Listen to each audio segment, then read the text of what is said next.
आज का हमारा टॉपिक है trial balance. Trial balance is a bookkeeping worksheet in which the balance of all ledger are compiled into debit और credit side total that are equal. Ledger हम जितने भी account बनाते हैं उनके बैलेंस को हम शिफ्ट करते हैं ट्रायल बैलेंस पे, और डेबिट और क्रेडिट साइड दोनों हमारा इक्वल होना चाहिए।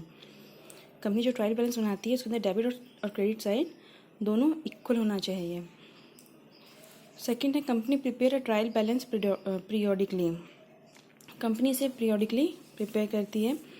थर्ड है the general purpose of producing a trial balance is to ensure the entries in a company book keeping system are mathematically correct.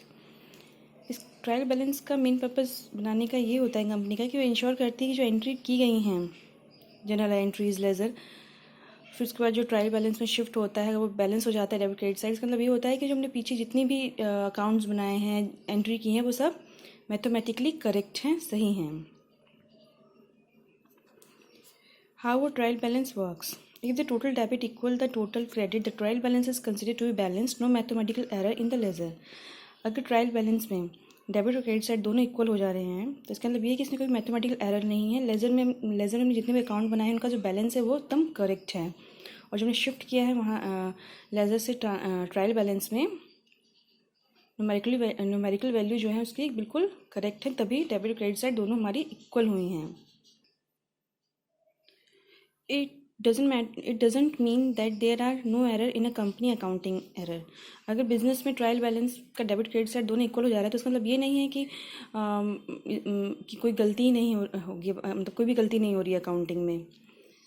Trial balance का equal होना मतलब ये है कि मैथमेटिकल एरर नहीं है, न्यूमेरिकल एरर नहीं है, बट अगर मान लीजिए ट्रांजैक्शन गलत क्लासीफाई कर दिया है तो वो तो डिडक्ट नहीं हो पाएगा ट्रायल बैलेंस में, तो ऐसे एरर को हम अकाउंटिंग एरर में डालते हैं। Ending balance of ledger account each as shown in the trial balance worksheet.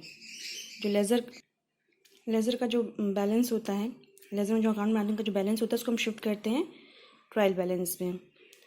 In trial balance all the debit balance from the left column and all the credit balance from the right column.